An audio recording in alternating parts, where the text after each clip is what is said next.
Welcome to Uncopyable Women in Business. I'm your host, Kay Miller, also known as Muffler Mama.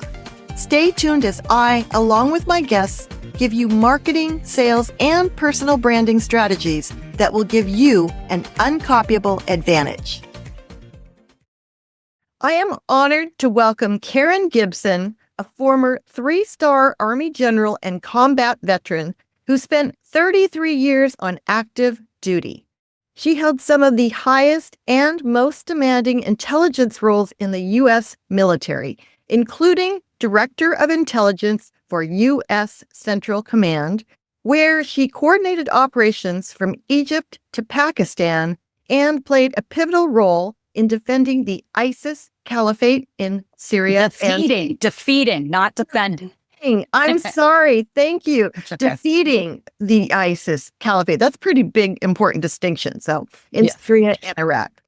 And then came an unexpected twist. In the aftermath of the January 6th attack on the U.S. Capitol, Karen was named Senate Sergeant at Arms, the Chief Law Enforcement and Protocol Officer of the U.S. Senate. Only 42 people and only one woman have ever held that position. Karen spent 4 years in that role and was tasked with restoring confidence in the Senate's security and rebuilding a demoralized team. Karen is currently a keynote speaker and one that I can't wait to hear, and national security consultant. Karen, welcome to the podcast. Oh, thank you, Kay. It's a real treat. And thanks for inviting me. That introduction was a little bit challenging, so I only goofed up once.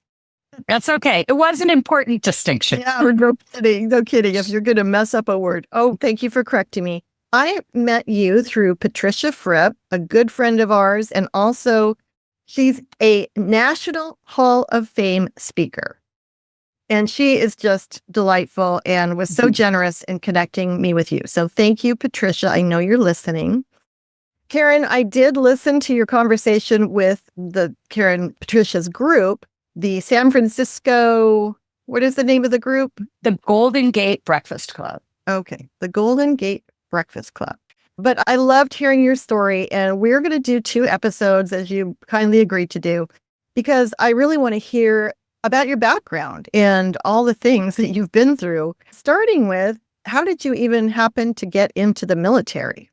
Yeah, so certainly it wasn't an aspiration of mine growing up, and perhaps we'll talk about that later, but I grew up in Bozeman, Montana. That's my hometown. It's where I've returned to, booming town now, quite different from when I grew up there. But I loved science and I was good at math, and I thought I wanted to be an engineer. I applied to and was accepted at Purdue University, which is a great school. I'm very proud of my affiliation there. I had grown up right next to Montana State University. I did attend summer school there 1 year, and I could leave my parents' house at 12:56 on a bicycle and make it to my 1 o'clock class. So I certainly wasn't going to go to college there. And when I was that comment, it's a little too close to home. And so when I was accepted at Purdue, my father said, "Congratulations, that's a great school. How are you going to pay that out-of-state tuition?" And he encouraged me to apply for an ROTC scholarship. And in return for 4 years of tuition and fees and a small stipend for books, you would owe 4 years on active duty afterwards. And at 18, that seemed like a good deal. But I have to tell you that at 18, my idea of long-range planning was typically, what am I going to do this weekend? And maybe is there some test I'm supposed to study for? I really the gravity of what I had signed up for did not really sink in. I graduated in December of 1986, and I went on active duty in January. And I borrowed a car from my father to drive down there, 1,200 miles due south. It's near the Mexican border. And I had a great time. I had never driven more than 100 miles by myself. I had never stayed in a hotel room by myself. I felt very adult as a new college graduate until I turned off I-10 to go south on, I think it's Highway 90 to Fort Huachuca. And back then it was a narrow 2-lane road without any shoulder. It was January, as I've mentioned. Cold in the high desert time of year, this gray, leaden sky, nothing to see but these barren mesquite trees. And that's when the gravity of what I had signed up for really hit me. And I thought, oh my gosh, what have I done? Is that exactly what you said? Oh, yeah, no, exactly. I thought, oh my gosh, what have I done? I didn't really think this through. This is very serious, not easy to get out of. This had better work out.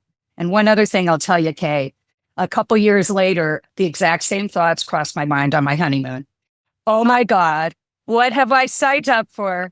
I didn't really think this through. This is serious, not easy to get out of. This had better work out. And I was fortunate in that both gambles have paid off. I am still married to the same man. And my time in the Army, which began as a 4-year commitment that I really didn't have a lot of enthusiasm for, became a vocation, a calling, a career of many decades that I found deeply satisfying and truly enjoyed. That is really interesting. So I wanted to ask, so do you have kids too?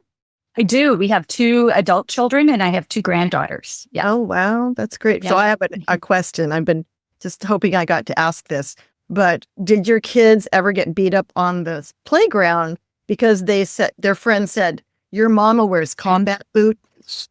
No, in fact, they grew up in military communities where everyone had a parent in the military until they were in 5th and 8th grades, respectively. Yeah, it was very much kind of the norm in the communities they lived in. Not necessarily your mom, but at least one of your parents. And in some cases, their mothers. I just thought that was funny because that was such a big saying back in the day. Oh. No, but I think it was considered very normal when they were small. So you were with trepidation, and I can imagine you driving and the road is dark and narrow and you're like, what the heck? What have I done? What have I done? So what happened though when you got there? Because it seems like I remember you saying the mental, physical, all of the challenges that you faced just lit you up basically. Yes. I was lucky that I asked for Germany and I had these ridiculous reasons that I later realized the Army really doesn't care what a second lieutenant wants, but they pretend like you have a choice and you get to fill out a form and say where you want to go. And I had these silly reasons for why I wanted to go to Germany that had nothing to do with the Army's needs. And they sent me to Alaska. And I'm so fortunate. I loved Alaska. As a girl who grew up in Montana, it was just a perfect fit. In fact, I extended and I ended up staying 5 years in Alaska on that assignment. And I often think if I had been sent somewhere else, I might not have fallen in love with it as much. And I think we'll talk perhaps later about some of those Alaska experiences, but it was very demanding physically and the harsh environment of Alaska. And then I could show you right now, we have snow outside in Montana. It's May 6th and it snowed for 14 hours yesterday. So I was well prepared for a tour in Alaska. But I found that the Army challenged every facet of my being, mentally, physically, emotionally, intellectually. I guess that's the same as mentally. And I just really relished that challenge. And I very much enjoyed working with similarly inspired men and women who work together as a team to do something good. That was deeply inspiring. Now, every now and then you get a soldier who's not so inspired. I used to say, for instance, a change of command as I'm departing, to those of you who made my life easy, 95% of you, thank you. For the 5% who didn't, thank you for making it interesting. But it was just a very deeply rewarding career field. I heard you say the word meaningful. I think that meaningful is a great way to describe doing something more with your life. To me, you are such a role model and a hero, but you've helped so many people and you've kept our country safe. And we'll get into all of that. How did you get then promoted through the ranks in the Army? From there, there are a couple aphorisms. One is take the hard jobs and do them well. And it's very true. When I occasionally, it didn't happen very often, I would have a very boring, easy job. And I was desperately unhappy. The first time that happened to me, I was a captain. I probably had about 9 years in the Army. And my husband will tell you, I cried myself to sleep at night. You look for the hard jobs, you take the hard jobs and you do them well. And good things follow. I found that in the part of the Army that I served in, competence was recognized. And if you were very good leaders, fought to have you on their team. And yeah, just what I did. Yeah. And that's reminds me of the nurture versus nature. You are the type of person who just took on those jobs. And I can tell it even makes you a little emotional, it seems, to just think of what you did and what that meant to your career. I knew I wanted harder things. Now I'm 60. I'm retired. I've retired twice. I am fine with having things go a little slower. It pays a toll on your body and it pays a toll on your family. But at the time when I had this burning energy and desire, I just always wanted to do a little more, I think. One thing I didn't talk about in my conversation with Patricia was my inability to deploy for a long time. And that was very devastating to me. So I was pregnant with my first child during Desert Storm. My unit would have gone anyway. We were in Alaska in a light infantry division, and they weren't using those kinds of units in the battles in Iraq, certainly not at that time. And then I was stationed in Korea during 9/11. And by the time I left, we were several years past 9/11, and I was desperate to deploy. I begged to deploy, and the Army said, nope, you're going to the Pentagon. God, I just did not want to go to the Pentagon. Went to the Pentagon, Battalion Command. Now I finally have an opportunity to deploy with the 18th Airborne Corps. I felt like the only lieutenant colonel in the Army who had not been downrange. And I was very excited. I had a plum assignment at deputy intelligence officer at the storied 18th Airborne Corps. And as you prepare for that deployment, you get dental exams, anthrax shots, and I was over 40, so they suggested that I have a mammogram. And I said, sure. And I imagine you've had one before, Kate. You know that you're not supposed to use deodorant. And I forgot, habit. You put on deodorant when you get out of the shower, right? And I thought, oh, maybe it's not going to matter. And I was part of a small group of officers, about 10 of us, who were sent forward to Iraq to do what's called a pre-deployment site survey. Just check out the lay of the land and come back and report to the commander and the staff on some of the things we needed to do in our final preparations to take over this very important role in Baghdad. And I would call back every evening to talk to the staff. And one night, the sergeant major said he needed to talk to me. So they put him on the phone, and he was very serious. And he said, when you get back, the radiology department wants you to come back. And I said, oh, I know what that's about. I used deodorant on my mammogram. It's okay. And I didn't give it a second thought. And when I returned to Fort Bragg, I went to the hospital, and every military installation has its own kind of ethos and character, and Fort Bragg being the home of the Army's Special Forces and the 18th Airborne Corps and the 82nd Airborne Division is very rough and tough, no nonsense, no frills, not very fancy, sleep on the ground and proud of it kind of place. And it infuses every aspect of the installation to include the hospital. And so you get these civilian nurses, they come out, I'm sitting in the waiting room with all these middle-aged women, Army wives, mostly wearing little blue paper gowns, and they're barking at us like drill sergeants. They're like, Miller, Jones, Wilson, Colonel Gibson, you can come with me. And that's when I knew this is not about my deodorant. And just like that, my dream of deploying to Iraq was gone again. And the doctors were like, oh, I'm very sorry, but yes, it's true. I'm afraid you'll lose all your hair, which I really didn't care about. I cared, but on the grand scheme of things, I was pretty low. Right. It does grow back, right? And but I was like, it doesn't matter. When can I get back to Baghdad? And they said, I specifically remember the doctor put down his pencil, and he turned and looked at me, and he said, you've been taking care of the Army for a long time. It's time to take care of yourself, which was true. He said, I'm sorry, but you won't go anywhere for at least 5 years, which was not true. This isn't the cancer speech, although I do have a keynote on that and that kind of resilience. But suffice it to say, it was a life-changing experience that really I came out of it wanting to double down on doing things, because I learned that tomorrow is not guaranteed. And as I completed my 16 months of treatment, I went doctor shopping, and I found a doctor who would sign off on my deployment forms. And in those 5 years that they told me I wasn't going to go anywhere, I deployed for 2 of those and had an amazing time. I spent the first year in Djibouti, and then a couple of years later, I did a year in Afghanistan. And then, of course, my Iraq, Syria deployments came later. But that was, I guess, in response to your question about not always getting what you want. or life not always turning out as you thought it would, I can vouch for both of those and say that they are true. I guess the one last thing I would say in regard to that is I appreciated the sympathy and support from my friends and colleagues.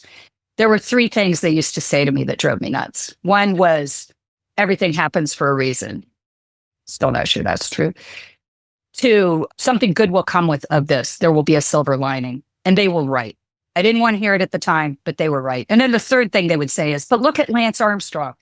That was before he was so maligned. That was really not helpful either. But the point of all that is that, in fact, you can come out of difficult circumstances stronger, and you can find goodness in unexpected things that occur and take your life in a different direction. I want to take a quick break to ask you a question. Does your personal brand set you apart and make you unforgettable? If you're not 100% sure, you need my free email series, 5 Steps to a Profitable Personal Brand. Sign up and get a daily email for 5 days plus a bonus, a list of personal branding shortcuts that will give you an uncopyable advantage. Go to beuncopyable.com/5-emails. That's actually very profound because you say, look at Lance Armstrong. Now it's look at Karen Gibson. I don't know about that. And I luckily have not been diagnosed with cancer, knock on wood, but I know many people who have, and usually all the focus goes inside and to them. And it's very telling that you said, when can I be deployed? Let's get this thing taken care of and get on with life. That was my priority at the time. And I'm not sure that was really a good one. The experience did help me understand that it was a great year to spend more time with my family. I had 2 teenage children at the time. And that was one of the good things that came of it. Yeah. And maybe in the next one, I would like to talk about how you balanced your career with your family, because that's not always well, but it happened. And it sounds like your kids have turned out very well. So you must have done something very right. So when you deployed to these countries, how much danger were you in? It's interesting. I think cancer is more dangerous than the deployments that I experienced. And when I was not allowed to deploy because I had breast cancer, and my son was so relieved, of course, because I would get to stay home, but he and I have spoken about it. He had there were people who were coming back from, particularly in the early days after 9/11, who were not coming back at all, or people who were coming back as amputees. But statistically speaking, the survival rate for a deployment is higher than, at that time, the survival rate for stage 3 HER2 positive breast cancer. And although I was seeking a profound and life-changing experience through deployment, I really thought that it would help me clarify my purpose and serve in a worthy manner. And just, there's a great quote that I won't get right from a French author, Irene Naramovsky, about how a strong wind does not change the shape of a tree, but it blows off the leaves so that you see the true shape of the tree. And I thought that's what a deployment was. I'm going to learn what shape is my tree, what is the true nature of my character. And I got that, and I got a battle. It just wasn't the one that I was expecting. Interesting. So yes, you had a lot to deal with. When you were deployed, you said it's not as dangerous. It depends, certainly. That's over the entirety of a military force. I think Djibouti at the time was not particularly dangerous. My experience in Iraq and Syria, I was operating principally between Kuwait and Baghdad, and it was at that time not particularly serious because most of the fighting was in northern Iraq or in northern Syria. Afghanistan was more of a crapshoot, so to speak. There were a lot of IEDs. Even in the green zone, I remember shortly after I arrived, a huge explosion, which unfortunately killed a number of Afghan children, but it shook our building. Your ears were ringing. Whenever you drove across town, you would be in body armor, et cetera. Afghanistan was probably for the roles that I served in, the riskier of those 3 deployments.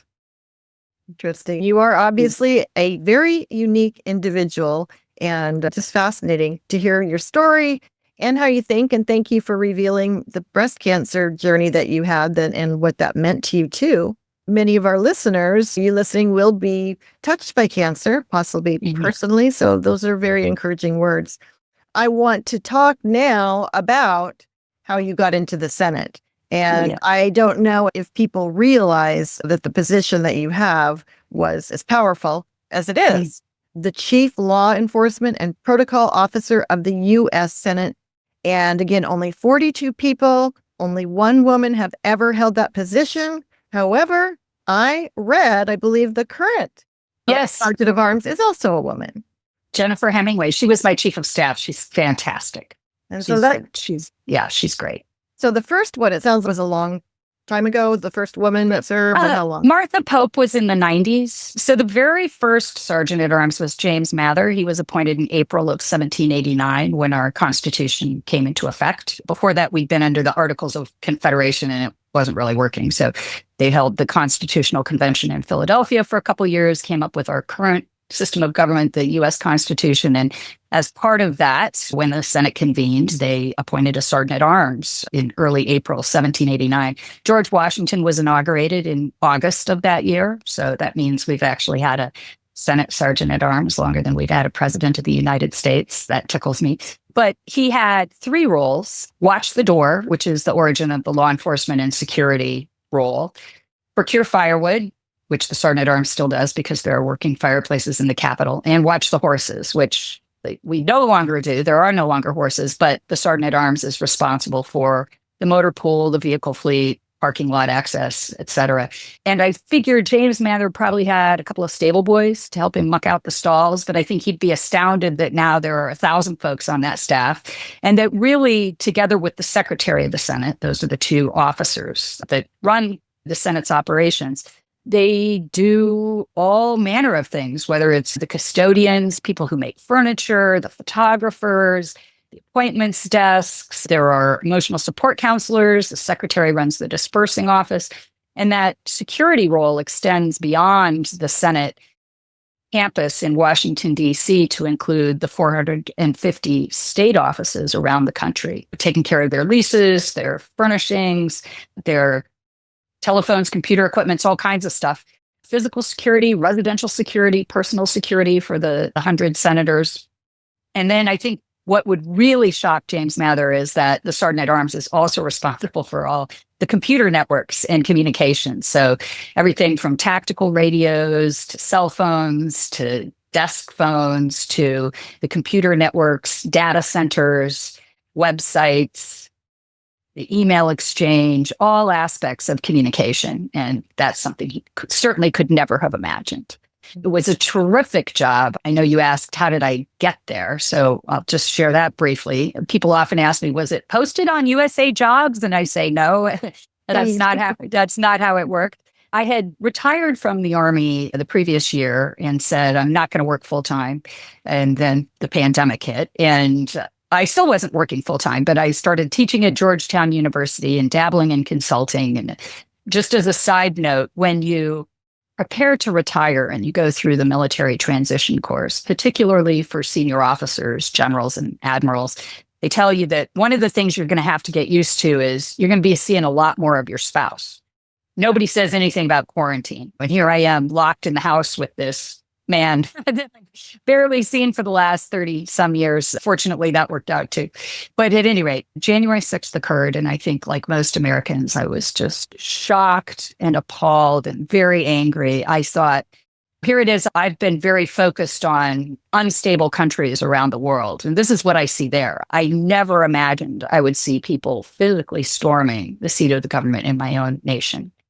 And then later in the month of January, I read in the Washington Post that retired General Russell Honore who did not know me, but I knew who he was. He'd been senior to me, that he was going to do a quick security study for the House of Representatives to identify some of their security shortcomings, those in the Capitol Police. And the week after that, a friend of a friend called me and said, hey, he's looking for a retired intelligence colonel to round out his team. All he hired were law enforcement and security officials, and everyone's saying it was an intel failure. Can you help out, maybe provide some names? So I made a list and I looked at it and I thought, I think most of these colonels have full-time jobs. I slept on it. And in the morning, I contacted him and I said, you don't know me, but here's what I bring to the table. I'm local. I was living in Northern Virginia at the time. I'm local.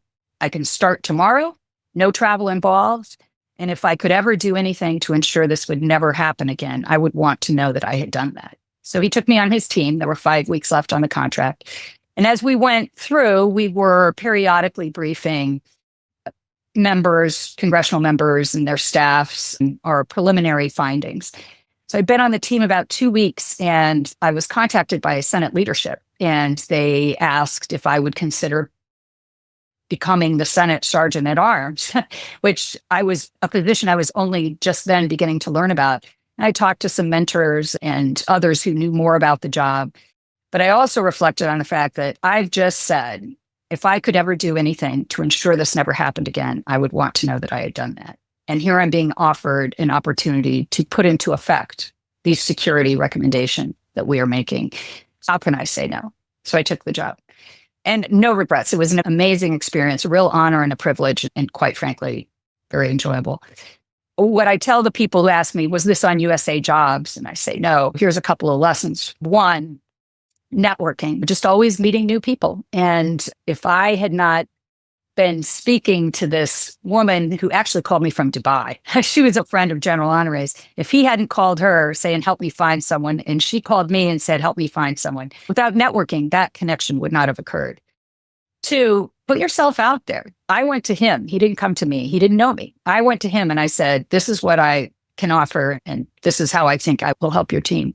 You have to advocate for yourself. 3, you never know when that briefing's going to matter. I had no idea as we were on one of these Zoom calls with Senate leadership talking about our findings that they were evaluating and assessing candidates to fill this role. And then 4, be open to new and unexpected opportunities. I wasn't looking for a job at all, and I certainly wasn't looking for this one. But boy, am I glad that the opportunity was presented to me. And I'm especially grateful that I said yes. Well, it must have been, there couldn't have been a more challenging time to step into that role. And yet you took that on with gusto. But I do the fact, I love that story I had heard before that they called you for names of people and you're looking at the name saying, there's a name missing. Yeah. And but you had retired. And so, yeah, you stepped into a very big role and it was a very critical role at a critical time. People told me, they said, as I spoke to people, to include folks who'd held the job before, a couple of whom told me it was the hardest job they'd ever had. I thought it was challenging, but it wasn't the hardest job I ever had. They said, I knew it would be hard. It would not be easy. I had a lot of trepidation about it. They told me it would be hard. They told me it would be challenging. Nobody told me that it would also be fun. And it really was. And I'm often asked, what did you miss about the Army? And there were some things I missed about the Army, but the things that I most loved about the Army, I found in that role as well. See you next Working time, together and with a always team remember of men to and women be who are uncopyable. collectively trying to accomplish something good in the service of the nation. And it was deeply satisfying. Well, I love hearing that. And that's a good place to stop this interview. But at that point of just remembering to have fun, obviously not all the positions that you had, you would have fun in would be appropriate. But I think us and in business, me in sales and marketing and branding, sometimes I forget, oh yeah, this is life. This is fun. You got to make this your own experience that you can enjoy and that is meaningful to you. So fascinating to hear all of that. And we're going to close out this episode. And I want to thank you again for offering to do a second interview, a second episode where we're going to talk a little bit more about how you faced a lot of these challenges, what it was like to deal with men and credibility, and hopefully the biathlon story to just show that you were physically it was a physically demanding job at times too. So as we close this one out, I want to say that Karen can be found on LinkedIn, and I'm going to put that link in the show notes. And also, if you are interested in finding out more about Karen's keynote speaking, which, as I said, from what I can tell, is absolutely riveting, we will put information on where to contact her agent for that too. Look for that in the show notes. And Karen, thank you so very much for being on the podcast. Thank you. Thanks for listening to this episode. See you next time, and always remember to be uncopyable.